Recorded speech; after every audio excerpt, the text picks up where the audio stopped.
We are here at the 3rd annual Hugs from the Inside event, brought to you by the ever wonderful Big Daddy Queen Power 1. I got hacked and deleted. It's the new thing, you know.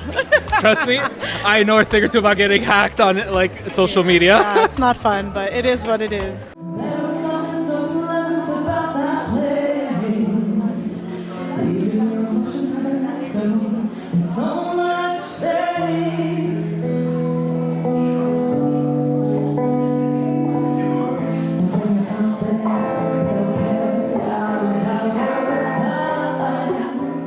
So first off, congratulations on putting together this event. How many years have you been doing this for? So our first edition of Hugs from the Inside was last Valentine's Day in 2025. And the goal was just to share a warm meal in community, bring people together for anyone that was feeling alone. And it was such a beautiful event. It brought a lot of people together, a lot of love. So we did it again last summer. I took a bit of a break over the winter to ground in myself, and now we're back for our 3rd edition. We're here with Le Miauze, the Montreal Cat Museum. Guys, I'm here with Eli. Eli, for people who don't know you, tell the audiences who you are. Hi, everybody. Hello, Reference Point World. My name's Eli. I'm the co-founder of Montreal Sauce Piquante. It's a tropical punk rock label right here in Montreal. I'm here with Dre. Dre, for audiences who don't know who you are, who are you and what is it you do? So I'm Dre. I'm a DJ and I'm a full-time artist. So I play some EDM, but mostly I'm a very dubstep. I'm bringing dubstep back in Montreal. So guys, what inspired you to start this? Okay, well, it started a couple years ago. I was reading a book about cat heroes, so cats on ships, cats that save babies, and I was thinking this stuff should be in a museum. So I went on the computer, I went on Google, and there's 14 cat museums in the world, but they really focus on artwork. So I thought, why not start one that focuses on history and science and all of the different aspects of culture of cats. As founder, what are some of your proudest things that you founded? Well, I found this cool sticker.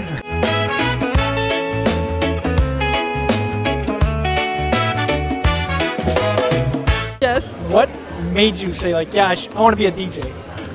So actually I started going to festivals, like international festivals. I went to EDC and Electric Forest, and really going in that world is what really opened my mind to EDM, the music, but not only the music, but especially the culture of EDM. There's something really special about it, and I just completely fell in love with all of it. I found myself in this nice church with some great artists. I found some great artists in Montreal that are part of the global music underground. They sing in all kinds of different styles and languages, so we're just trying to put them out there a little bit, give them some support. What's the coolest cat story you have for me? Oh, that's hard. That's very hard. Yeah. So I can give you a genre of cat stories. There's genres. Wow, okay. I am learning a lot about cats today. Let's hear it. Yeah, so cat shows, right? People take their cats, they get judged. It's very serious. So cat shows started in the 1800s. There was one in Montreal, 1875. So some people would pull pranks at these cat shows, and they would just take a cat off the street and submit it in the cat show and make something up. So one guy in New York bought a cat for 5 cents. He put it in the cat show, said it was some rare ancient cat, won an award, and then there were all these rich people who was trying to buy the cat off of him for $1,000, $2,000 in the late 1800s. Yeah, and it was just a prank. It was just some random cat that unfortunately someone was going to kill and he saved. Talking about your art that you have presented here, what are some of the inspirations for these pieces? So all of my art are all inspired from my spirituality. It's all about lessons that I've learned. So for example, I've also transformed my art pieces into my merch as stickers and magnets. As you can see, this sticker is "Can you see past the illusions?" Basically, I'm really talking about illusions. Is what I mean by that is manipulation. So just manipulation that you can find within relationships, manipulation from the government. I'm really talking, all my art pieces all have huge messages that I'm really trying to relay to society, just to kind of wake up people a bit. There's a lot of weird stuff going on. Oh, you don't gotta tell me twice. Okay, great. What have been some of your favorite shows that you've ever hosted? For a long time, we were doing these parties called the Pachangon. It was like a cumbia, reggaeton, underground Latin party. In Montreal, we would have bands and DJs and cartoonish hosts, and we put on all kinds of bands. We had Backwash before everybody knew about Backwash. Not Latin, not reggaeton, but somehow it fit. It was great. It was underground. We were doing those for a long time. We used to, back in the day, I was a mere assistant of Spastic Ear Honey, and we organized parties in tunnels and in fields and in all kinds of weird places like that. So okay, cool. Those are some of my favorite ones. I see he has a cute little hat. What's up with this hat? Yeah, so I crochet those hats. I actually learned how to crochet just to make these hats. Okay. Yeah, so this is our most popular model, which is the strawberry cat hat. Okay. I also make ones that look like a chicken, a unicorn with a horn in the mane. There's just so many possibilities. What's coming from you guys next? Well, literally next week is on March 24th. So depending on when this comes out, it might have been last week. We have a music video coming out on all our platforms, on YouTube. It's a song that came out a while ago, but it's like a new music video that we made that is a throwback to all the old punk rock videos of the 90s, where you have like one story. One is like a ridiculous adventure of the Mascarado Descarado, who has to go and find all the magical ingredients for the hot sauce because the saucerer ran out of ingredients, and then there's like the band is playing in a kitchen, because we're all about kitchen parties. And so we made a video. It's pretty fun. It cost $50. It was made with phones, and it's pretty fun. It's pretty fun. And then after that, there's going to be maybe of particular interest to your listeners. We have a anarchist ska punk cumbia band called Confusion that's from Montreal. They've been around for 10 years. Their album is coming out June 5th. They're going to be launching that at the Belmont on the Saturday, so I think it's June 6th. And then after that, we're going to do random parties and have as much fun as we possibly can, as often as possible. Within our limited budgets. Do you try to put some of this artwork into your music or some of this meaning? Oh, 100%. This is the cover of my first set. Oh, wow. Yep. And everything is interconnected, honestly. Like, my music, too. Like, I relay messages in there, too. But everything is really connected together. Like, my artwork, like, everything. I want everything to be me. Who is the coolest punk rocker of all time? Ooh. Who is the coolest punk rocker of all time? Oh man, I don't know if I can answer that like legitimately right now. I've been listening. I'll tell you this. I've been listening. This year, I have a kid. He's 5. Okay. And so I've had the excuse to dive into all the punk rock. We've been listening to my playlist now. My algorithm is exclusively the Clash and the Ramones and the Jam. Nice. Paul Weller is probably like he's like a legendary punk rocker. You could name him and like sound intellectual. Iggy Pop, all of these guys. I want to say like SpongeBob SquarePants is like the realest punk rocker out there. I was going to pick Superman, so I guess I'm not far off. There's going to be a lot of things in the museum. So we're planning to open up our permanent location this summer in Montreal in the Plateau. Our first exhibit will be on the cat lady and deconstructing what that means. Okay. We may have angry quotes from men in the museum about cat ladies. Including JD Vance. Not a name I was expecting in this interview. We are going to have exhibits. We're going to have immersive experiences. We're going to have a boutique with amazing products like Jess, who runs Studio Valley, with her hand-painted keychains and magnets. And we will have real cats. So you can be prepared for that. Okay, perfect. And where can people find more information on this? Yeah, so they can go to our website, mtlcatmuseum.ca, or they can follow us on Instagram at mtlcatmuseum. And they can get the cat hats there? Yes, they can message me for a special order of cat hats. Is this your first time at the Hug from the Inside event? Or? I came last year, but as just someone like walking past. Yeah. I wasn't a vendor, and then I saw this place and I was like, I will be a vendor next year. Okay. What's your favorite part of this event?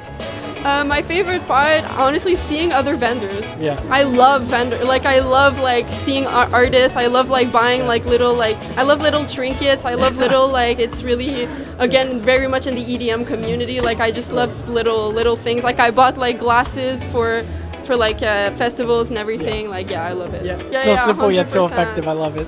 They will come in handy. Like glasses are my life.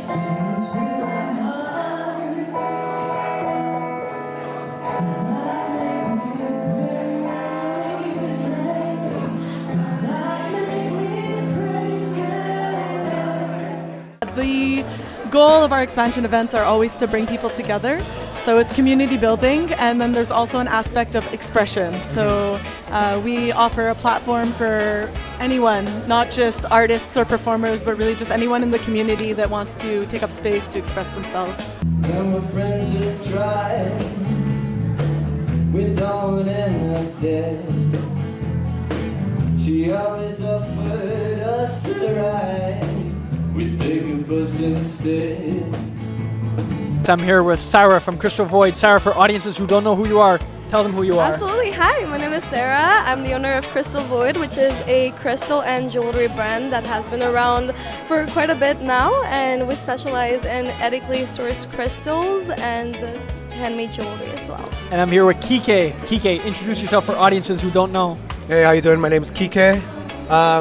Visual artist, psychedelic stuff. I also work for a record label called Montreal Sauce Piquante. We do a lot of funky stuff. I love getting involved in funky cool shit. That's what I do. Okay, nice. So you say it's been around for a while. When did you start this? Started in February 2021, so 5 years ago now. Yeah, wow. What made you want to start up this crystal shop? It's actually quite a story, but long story short, I have always been into crystals. I've always liked spirituality and everything that has to do with crystals and minerals. And during the pandemic, I was stuck at home and I was like, oh, I want to start a business. Like, I want to try something out. And then I kept saying on my For You page on TikTok, like, this crystal is gonna like attract your crush, and this crystal is gonna change your life. And I was like, that's not really how it works. So let me kind of, like do my own research and everything. And then I kind of also saw the demand of like trends and like everyone just posting how they can manifest their crush with like a crystal. Obviously that's not how it works, but I got interested with Good to know. I mean, I can help you out, but I know a couple people got scammed now that you're saying that, but okay. So it's everything has to do with like law of attraction and manifestation. So that's kind of what I focus in mostly. And I just I started with $100 that my dad gave me. What made you get involved with funky cool shit? Everyone loves funky cool shit, but what made you say, I have to get into this? Well, it's kind of like I was born into it because my dad is super funky and my mom is pretty funky. So like I inherited the funk, so like it just it's in my blood, You're born with it. Yes, like I didn't choose it. It chose me. How do you get all these crystals? Is there like any fun, interesting stories behind them? Yeah, absolutely. So what I do is some of them I have local suppliers where I go and I handpick the items from. So mostly for the rough pieces, the bulk ones like that. If not, I do travel quite a bit to different places around the world. Oh, wow. Mostly in my home country, Colombia, which is where I go and I handpick some of the crystals in rivers, forests, with local people from my country as well. And then if not, all the jewelry is handmade by street artisans, so people that are kind of doing what we do, but literally on the floor of the street trying to get by and survive by selling their art. Wow. So we pay them fair trade, and I bring them the crystals, I bring them the designs, the materials, and I just pay them for their amazing talent. So what do you got here today? We see a couple paintings and everything. Yes, I have some of my original arts that I make. I call this style abstracto mutante. It's abstract, it's mutant, it's got a lot of stuff. I don't explain what the art is because to explain it is just pointless. It's up to the person to interpret what they feel from it. That's what art does. I love it. That's a great answer. Right? You have a lot of interesting items. What's your best-selling item here? I'd say my rings are a really great hit. So like my rings over here, or I have most of my pendants. They're, I'd say like a good 80% are one-of-a-kind pieces. So those are definitely my best sellers. How long have you been doing this artwork for? I started yesterday. Oh, really? Yeah. You know what, man? For a day turnaround, that's pretty good. Not bad, huh? I'd say pretty good. So tomorrow you're gonna double up, or? No, tomorrow I'm changing careers. I'm doing. I'm gonna work for a bank. Oh, really? Tomorrow's Monday, right? Yeah. Yeah, bank. Oh, what's the latest item in this collection? The latest item, I'll show it to you. So they're for your hairpins. These ones over here are handmade by a Brazilian artisan. Who are some of your artistic inspirations? I come from an artistic family. Yeah. I actually come from a family of professional clowns. No bullshit, for real. Say a word, really? So, no, for real, no bullshit.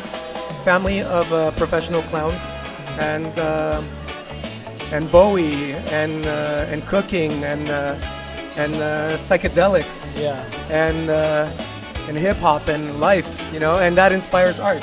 I see a lot of crystals here, and like crystals always remind me of rocks. So I wanted to ask you, what are your thoughts on The Rock, Dwayne Johnson?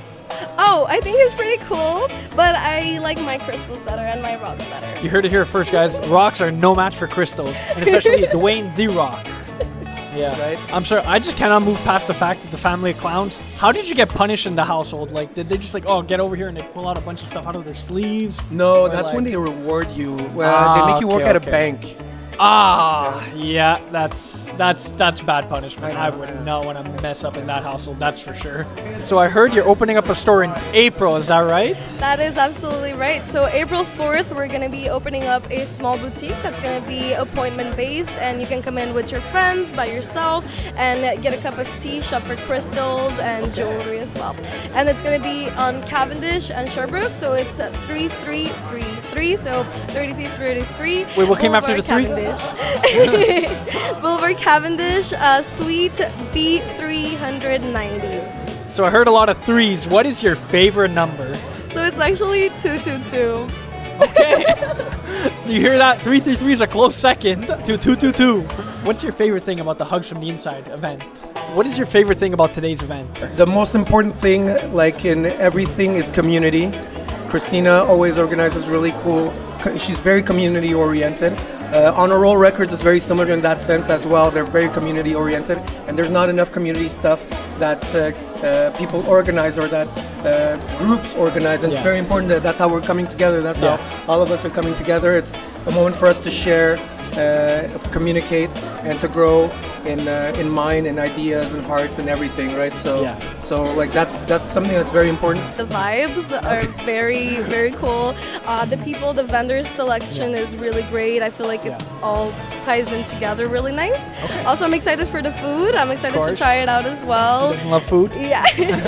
And I think there's also something going on in the back sometime soon, so I can't wait to see that too. And Christina is like, I met her at a rave. Yeah. No, the setup of a rave, and I met her. I loved her vibe. She told me that she organizes this every now and then, and so far, like I've enjoyed it. I came last time, and this is my second time here. This is the third time they're organizing, but this is my second time here, and I'm really happy to be part of it. Oh, baby, the curtains are falling, but the sun won't shine, and my hair is growing now. Oh, wait for you to come home, because it's only for a while. Walls without you.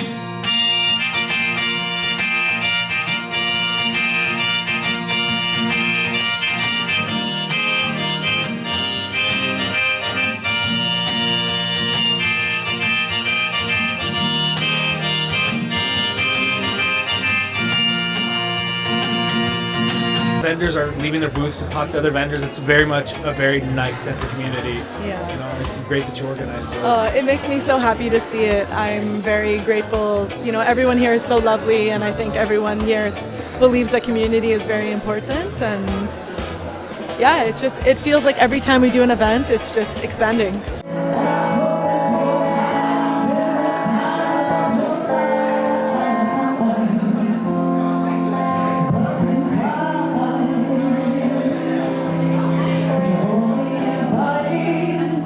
I'm here with Nikki Mara. Nikki, for audiences who don't know you, explain what you have here and what you're up to. Of course, thanks for introducing me. So this is cyanotype art. All of it's original. This is, in fact, the origin of what we know to be film photography and architectural blueprints. It started as this. Wow, I did not know that. I just learned something new today. Would you like to introduce yourself and your brand? Yes, thank you. I've been a potter for almost 20 years, and this is my passion. It's not my profession. I'm a French language teacher. Oh, nice. But on the side, well, this is my growing passion.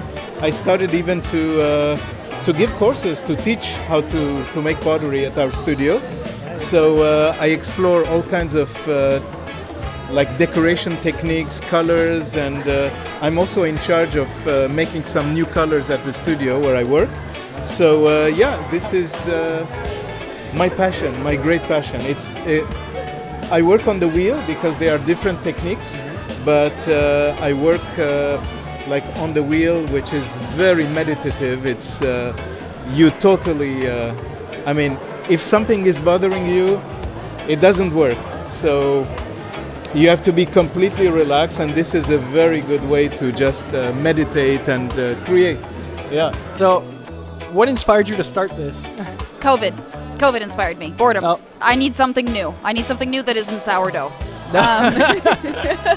Okay. Yeah, I started experimenting with the chemical process of cyanotype, and I realized it is a very forgiving and accessible form of art for those of us who maybe don't have the fine motor skills to paint or draw and want to use nature and science as a way to express art, and that's what I do now.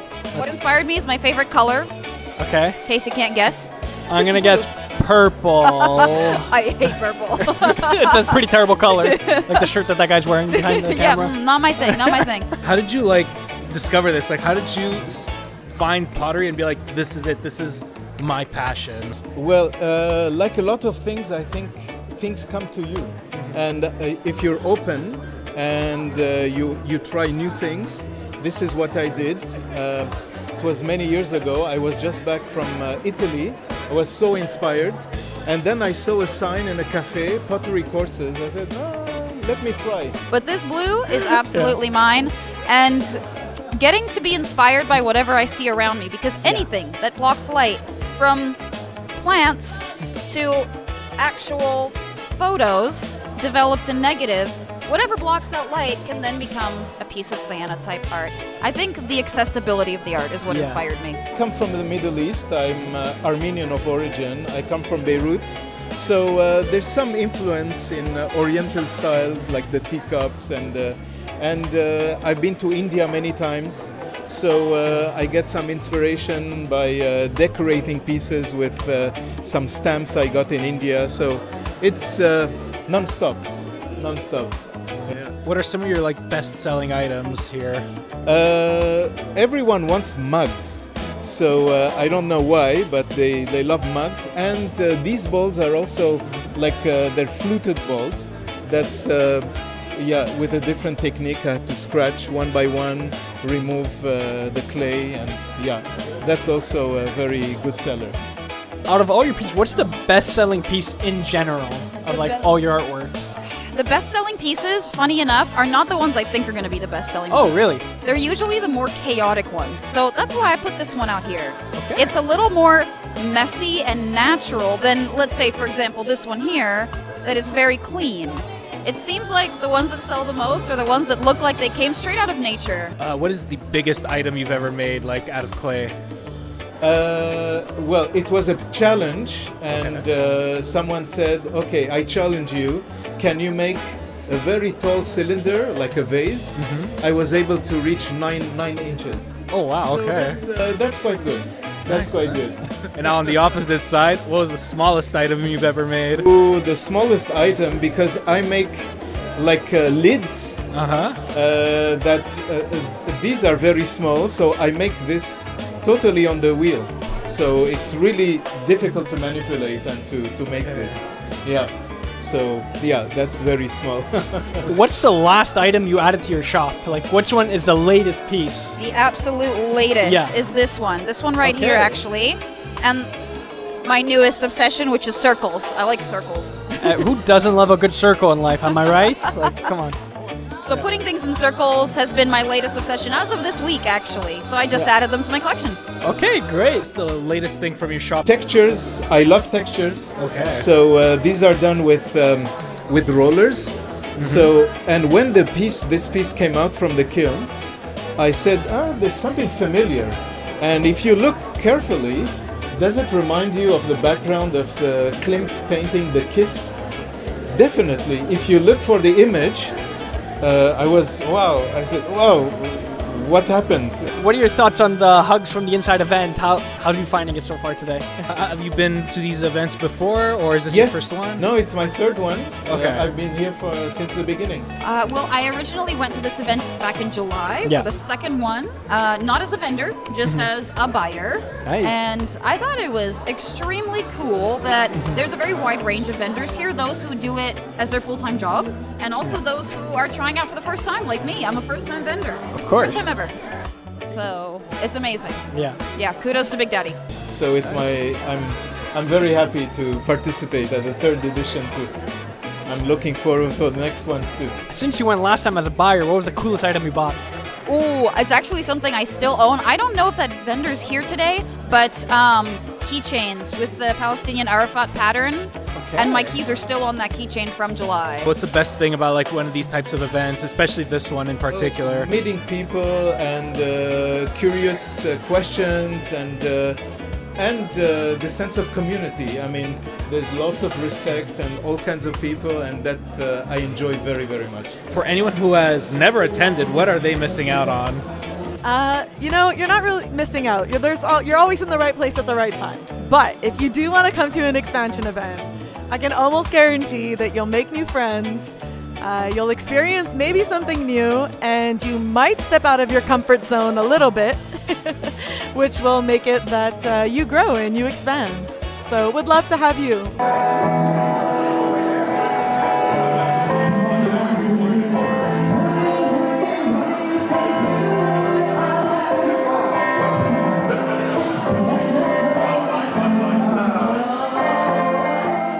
So how do you go about curating such a vast variety of artists, creators, and brands overall? I was talking with another artist yesterday and I was like, thank God for my ADHD brain that just has all the categories.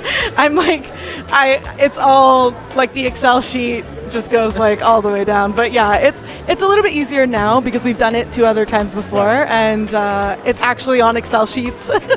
So I just kind of follow the same protocols that we've done, and we're learning and growing with every event, trying new things. Right. And yeah, there's a lot of behind the scenes work that gets done. There's a bunch of volunteers that help out and do different things to help the event. And yeah, it just magically all comes together.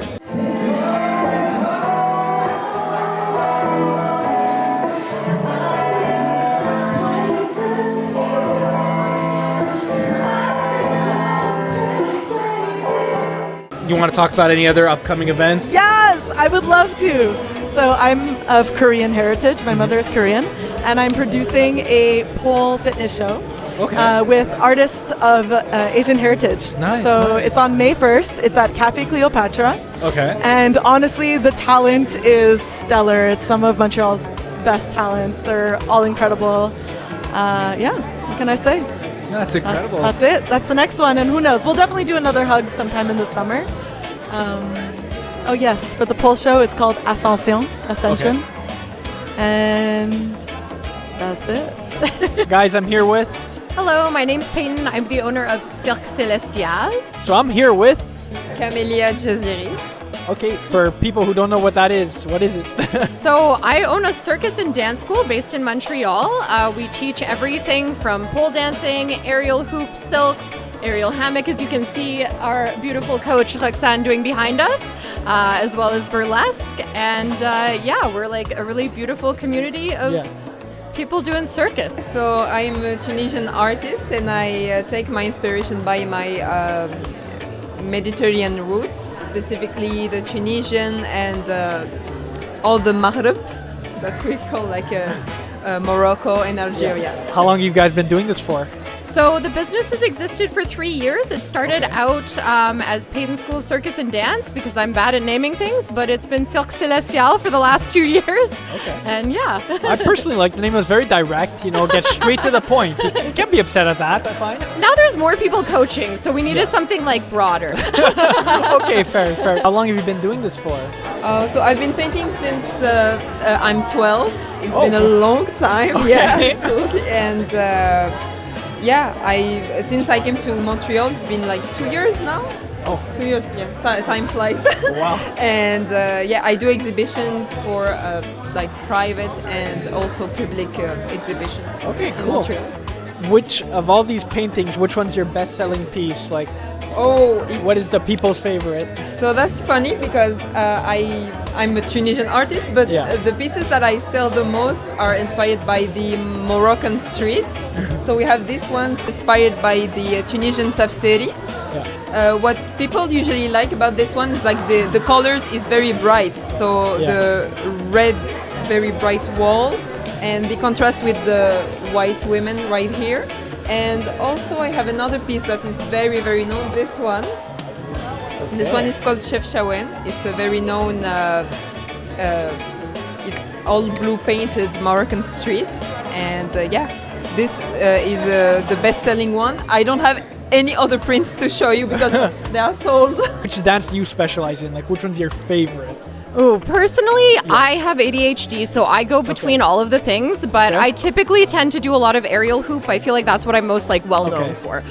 Okay, perfect. And aerial hoop, it's like kind of like what's going on in the background here, or? So it's like a big circle hanging in the sky, and I'm doing acrobatics on it. Okay, yeah, sure. Okay, I really don't know circus. I haven't been. I'm uncultured like that. I do not know Cirque du Soleil at all. So that's why I'm asking. But well, maybe we'll teach you how to do a circus move after this. Which is the most recent artwork that you've painted? So I got into watercolor paintings. So the most recent one might be this one. Oh, nice. And this is a more abstract kind of painting because it's fragmented ceramics, and all the patterns that you see here is inspired by the ceramics that we find in the Maghreb. Where can audiences find you? So we are on Instagram, Cirque_Celestial. You can also find us online. I can share the business card if you want to put our info on the screen somewhere here. Here, wow. there, maybe here. Check your pocket. Maybe it's in there. Who knows? What has been your favorite thing about today's event? What has been your favorite thing about the event today? I feel so much love to like a lot of people that are here for a good cause, and I've been myself into caritative and public events for Palestine and Sudan and everything, and I just feel like so much love and artistic people. I think it's just been really good community vibes. I love what Big Daddy is doing. I feel like they just are such a beautiful community builder. I love that this is benefiting the greater community as well as the local one. I think just the community vibes. Well, thank you so much for your time, and It's thank my you pleasure. for organizing such an amazing event. Thank you for being here. Thank you for being with us, and hope to maybe see you guys sometime soon. You better show up. Ow.